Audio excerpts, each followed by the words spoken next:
Hello friends, standard 10th में हम आज एक एक वाक्य में उत्तर के बारे में देखेंगे जो आपके 30 मार्क के टेस्ट के लिए रेडी करना है।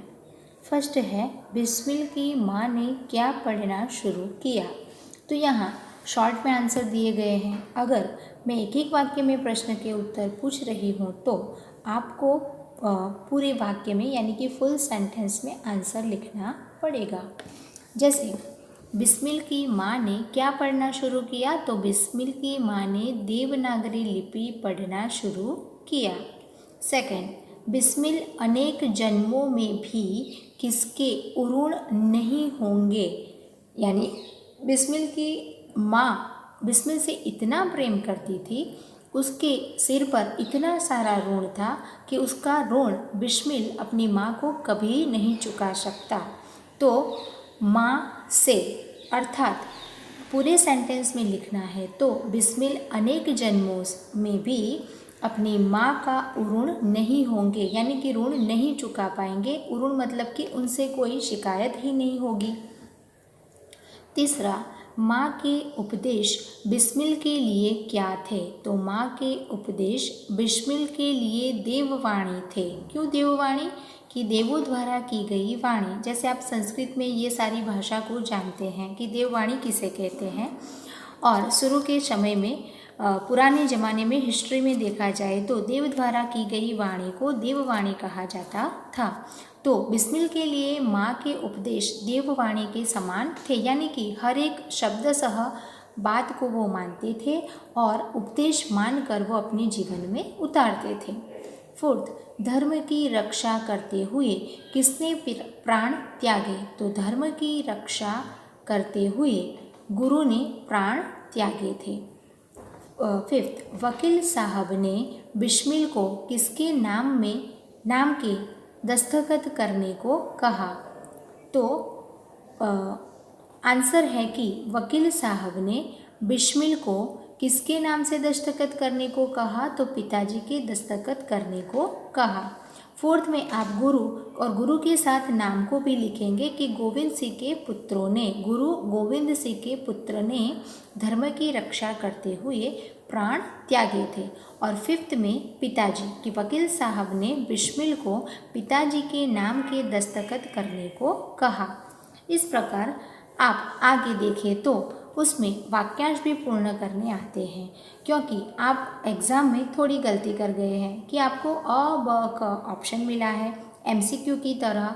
तो आपने अगर चैप्टर पूरा रीड किया है, आपने चैप्टर अच्छी तरह से समझ लिया है, तभी आपको इसका आंसर आएगा, क्योंकि ये सीधे चैप्टर में से सेंटेंस को लिया जाता है।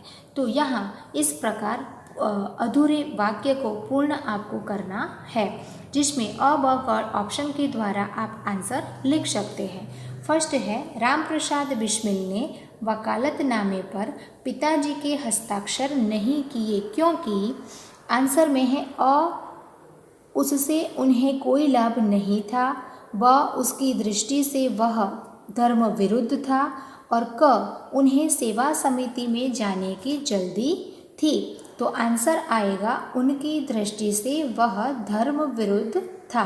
तो आपको पूरे सेंटेंस में इस प्रकार लिखना पड़ेगा कि राम प्रसाद बिस्मिल ने वकालतनामे पर पिताजी के हस्ताक्षर नहीं किए, क्योंकि उनकी दृष्टि से वह धर्म विरुद्ध था। सेकंड, बिस्मिल को माताजी का सबसे बड़ा आदेश था कि, तो ऑप्शन आपको 3 दिए गए हैं अ ब क। अ में है उनके द्वारा किसी की प्राण हानि न हो, ब, देश के लिए प्राण दे देना, और क, स्वतंत्रता के लिए कुछ करें। तो पूरे सेंटेंस में आपको लिखना है कि बिस्मिल को माताजी का सबसे बड़ा आदेश था कि उनके द्वारा किसी की प्राण हानि न हो। तीसरा, राम प्रसाद बिस्मिल को इस बात का दुख था कि उन्हें अ, अपनी माँ की सेवा का अवसर नहीं मिलेगा, ब, माँ का प्यार नहीं मिला, और क, अपनी माँ से दूर रहना पड़ा था। तो आंसर है कि पूरे सेंटेंस में राम प्रसाद बिस्मिल को इस बात का दुख था कि उन्हें अपनी माँ की सेवा का अवसर नहीं मिला। तो इस प्रकार आपको टेस्ट के लिए रेडी करने के लिए 1 मार्क्स के प्रश्न और वाक्यांश को पूर्ण कीजिए मैंने यहाँ लिए हैं जो आपको लिखना है।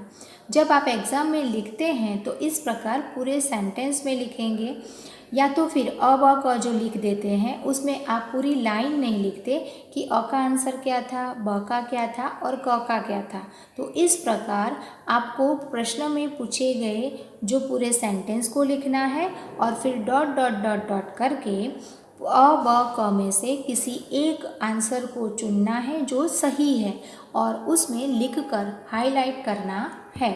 तो आप चैप्टर 12 तक तो हमने फर्स्ट इंटरनल एग्ज़ाम में पूछ लिया है।